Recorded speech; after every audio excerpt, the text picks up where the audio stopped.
We were looking at generations, and we started a song.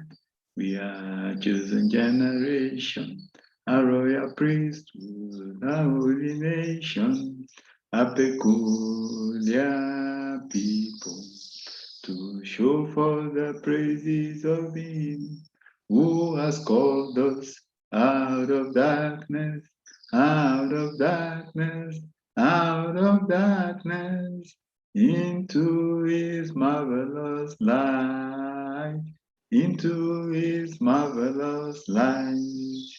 Okay, we're thinking about generation, but I start with the prophecy. I saw an auditorium with students. I know some students have been asking me, when are we resuming lectures? So in my thinking, I believe that lectures will resume very soon, based on what it is that I've seen. But let's go to our message for today. We need to be thinking generationally, particularly those of us that are parents.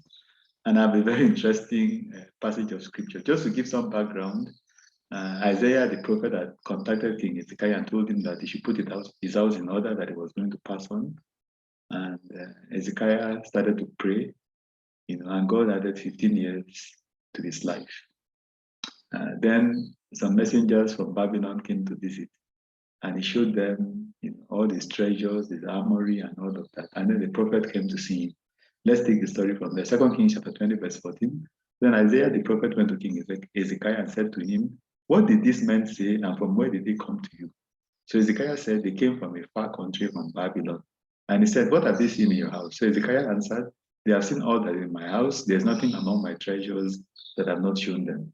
Then Isaiah said to Hezekiah, "Hear the word of the Lord. Behold, the days are coming when all that is in your house and what your fathers have accumulated until this day shall be carried to Babylon.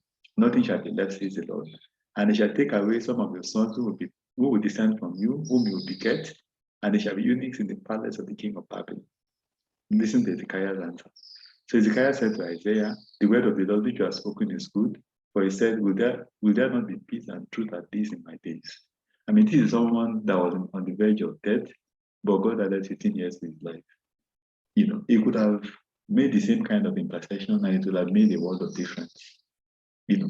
But he was thinking more of himself. And that's why we're thinking about generationally. We should be thinking about, our children, the unborn generation, and taking care of them. Because look at 2 Corinthians chapter 12, verse 14b. "For I did not seek yours, but you. For the children ought not to lay up for the parents, but the parents for the children." So whether it's spiritual, we are older in the faith, we should be helping people to stand so that they can also, hand over the baton of the faith to the next generation. And of course, when it comes to putting things in place, get land, buy houses, set up your children, so that there can be generational wealth in the family. Take care of your family so that the world can people keep building on the wealth, so that poverty becomes very far from you. And I think some of us have benefited from land, some houses that were taken over from our parents. We don't want to be children. We want to be parents that put that in place so that the children can then build on that, and then wealth will stay in the family. This is the right attitude that we ought to have.